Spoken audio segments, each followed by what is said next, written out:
Hey guys, Matt here, back for another video, and today we're going to be talking about who exactly was the best leader of the Decepticons, Megatron or Galvatron. I mean, you can say that Overlord or Scorponok in the comics or Bludgeon maybe, but this one's just going to be about Megatron versus Galvatron. Who was the better leader? So I'm going to give you guys my thoughts on this. If we're going by the G1 Sunbow series, or Sunbow, however you pronounce it. I've always said Sunbow. You have to look at the evidence, okay? And so we have Megatron on one hand, who has, in virtually every episode, he has some sort of scheme or plan that he's trying to implement to destroy his enemies. Now, a lot of the times, those plans aren't very good, and they fail. A few of them were very good, you know. I thought personally that bringing Cybertron, pulling it to Earth via space bridge, I believe it was a pretty good idea on his part. Or even in the movie, Transformers the movie, hijacking the Autobot shuttle to slip by their early warning signals. That's pretty smart and intelligent planning strategically by Megatron. You know, we know a lot of times that Starscream got in his way, or he had various things come up that stopped him, you know, because the good guys got to win in the cartoon. They got to wrap it up in 20 minutes, counting commercials. So, you know, of course those plans are going to fail, you know, but when they don't have to fail, like in the movie, we see that they kind of succeed, you know, and so Megatron, he's killed. And then, so he has schemes and plans that he implements and he tries to do almost every time we see him. He has an Autobot kill count, a personal kill count. You know, if we think about it, under his command, how many Autobots died just in the Battle of Autobot City? You know, at least we know of half a dozen. You know, you got Wheeljack, Windcharger. Huffer was in the tomb, so Huffer must have died. You got the guys on the shuttle, those four. So at least half a dozen, you know, probably up closer to a dozen. But in the 4 million years that you have to assume that he killed some more at some point. So he's got a kill count.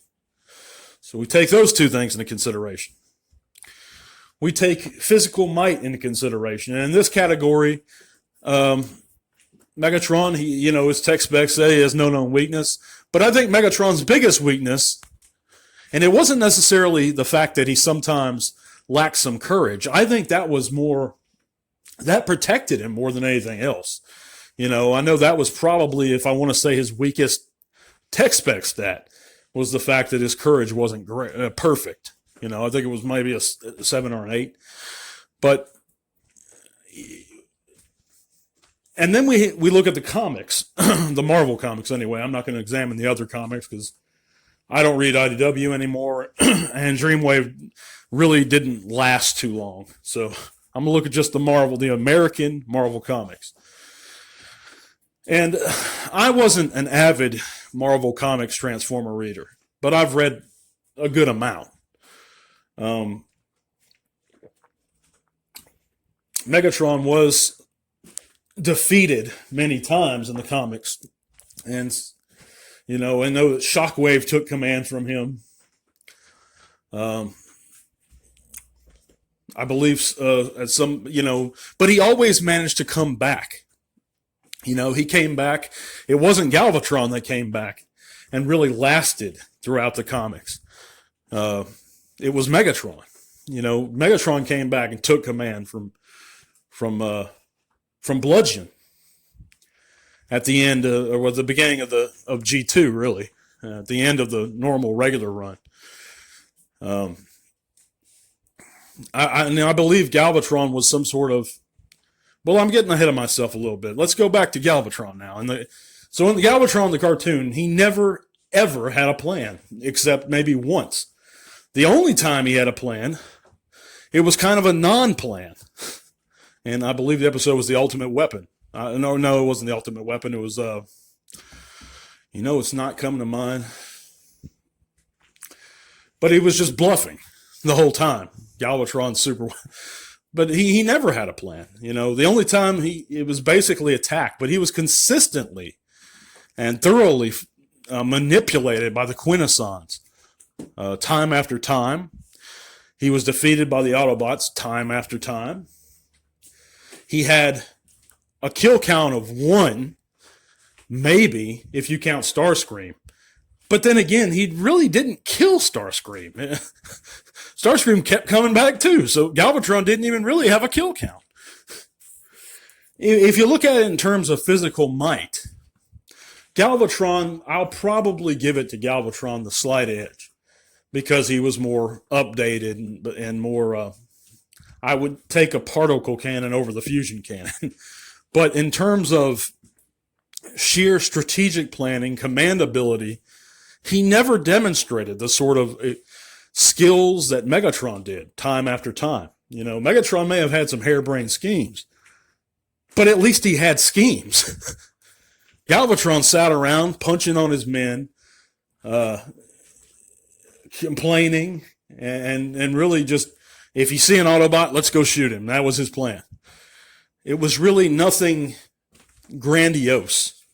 There was no large amount of forethought in a lot of the ways that Galvatron thought. And in the comics, I think he was some sort of Decepticon leader from the future, and he didn't last. You know, I don't know a whole lot about him in the comics. I know that he didn't last. So I got to give it to Megatron even in the Marvel comics. At least he kept coming back.